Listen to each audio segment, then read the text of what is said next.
Good morning, જય શ્રી કૃષ્ણ મહાદેવ. કેમ છો? મજામાં ને? જો ગુડ મોર્નિંગ તો ક્યારની પડી ગઈ હતી, પણ આજે મેં છે ને જાગીને સીધા રાત્રે જે બધા કપડાં પલાળી દીધા હતા એ રાતે પછી સવારે જાગીને પહેલાં બધા કપડાં જ ધોઈ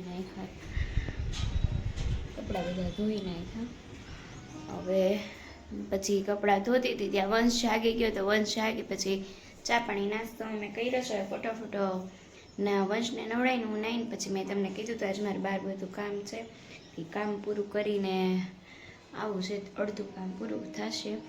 આજે વહેલું જ અલાર્મ મૂક્યો હતો પણ રાતે વહેલી સૂઈ ગઈ હતી, પણ તોય જગાણો નહીં, થોડુંક મોડું જગાઈ ગયું, ધાર્યું હતું એનાથી મોડું જગાઈ ગયું. એટલે હવે રસોઈની કરવાની ટાઈમ રહે, આવીને કરીશ. કપડાં ધોવાઈ ગયા એટલે બસ. જો હવે ઘરે હજુ આવ્યા છીએ, સવારના નીકળી ગઈ હતી.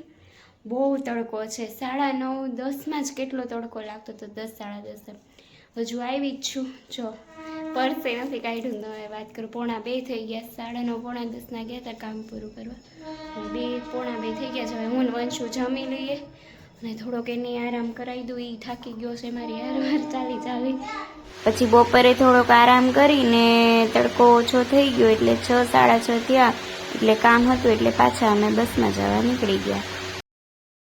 જે પછી પાછા નીકળ્યા હતા બહાર જવા, બધું કામ હતું બહારનું પૂરું કરવા, હું ને વંશ. અને રાતને આવ્યા 8:30 આવ્યા, રસોઈ કરીને ગઈ હતી એટલે જમી કાઢવી લીધું, અને જમી કાઢવીને વાસણની ધોઈને કામ પતે. હવે આજ તો આખો દિવસ તમને ખબર છે થાકી જ ગયા છીએ અમે, હાલીને બધું એવી રીતના.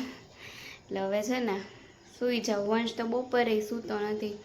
બપોરે અમે આવ્યા હતા જમી કાઢીને, હું ઘડીક 2-5 મિનિટ કે અડધી કલાક લાંબી થઈ હતી તો 5-10 મિનિટનું છોલું આવી ગયું હતું, પણ આમાં આરામ નથી થયો.